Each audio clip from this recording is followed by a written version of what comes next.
আসসালামু আলাইকুম সবাইকে, আশা করি সকলে ভালো আছেন। আজকে আমরা শিখব অতীতে আমাদের একটা পরিচয় ছিল বা অতীতে আমাদের অবস্থা বা অবস্থান সম্পর্কে আমরা কিভাবে ইংলিশে কথা বলবো সেইটা আমরা শিখব। তো প্রথমে আমাদের মনে রাখতে হবে একটা গঠন প্রণালী জানতে হবে, অর্থাৎ সেন্টেন্স কিভাবে মেক হয় সেটা আমাদের জানতে হবে। এটা আমাদের মুখস্থ করতে হবে না, জাস্ট বোঝার ক্ষেত্রে এটা জেনে রাখতে হবে।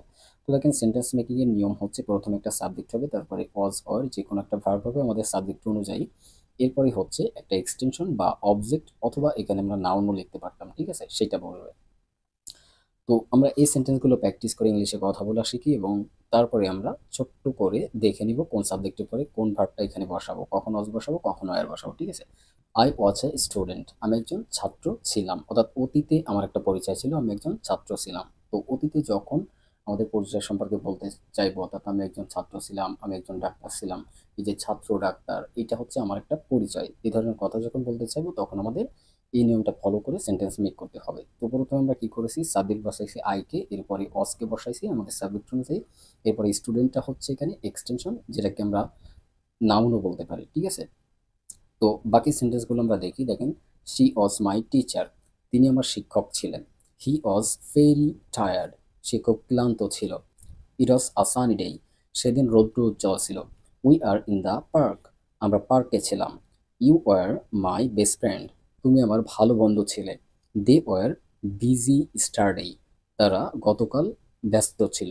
দ্য হাউস ওয়াজ ওল্ড, বাড়িটি পুরাতন ছিল। দ্য কার ওয়াজ এক্সপেন্সিভ, গাড়িটি দামি ছিল।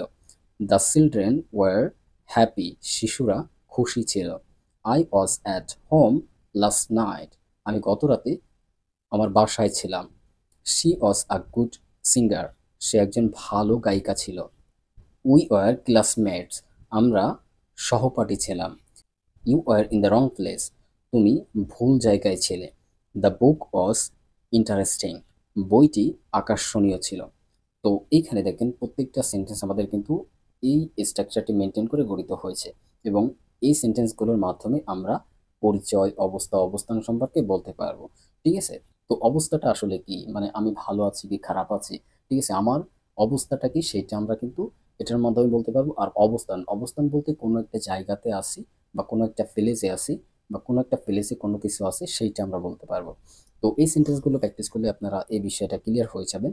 এখন আমরা একটু দেখে নিই আসলে কখন আমরা অজ বসাবো, কখন আমরা ওয়ার বসাবো। দেখেন, যদি subject we, you, they and যে কোনো প্লুরাল সাবজেক্ট হয়, ঠিক আছে, অর্থাৎ যেটার মাধ্যমে একের অধিক ব্যক্তি বস্তু বুঝাইবে, তারপরে আমাদের ওয়ার বসবে, ঠিক আছে। যেমন দেখেন, উই এর পরে ওয়ার বসছে, কারণ উই হচ্ছে প্লুরাল সাবজেক্ট, একের অধিক বোঝাচ্ছে। আমরা বলতে কি, একের অধিক, ঠিক আছে। তারপরে ইউ, দে, এই ধরনের সাবজেক্টের পরে আমাদের কি করতে হবে, ওয়ারকে বসাইতে হবে।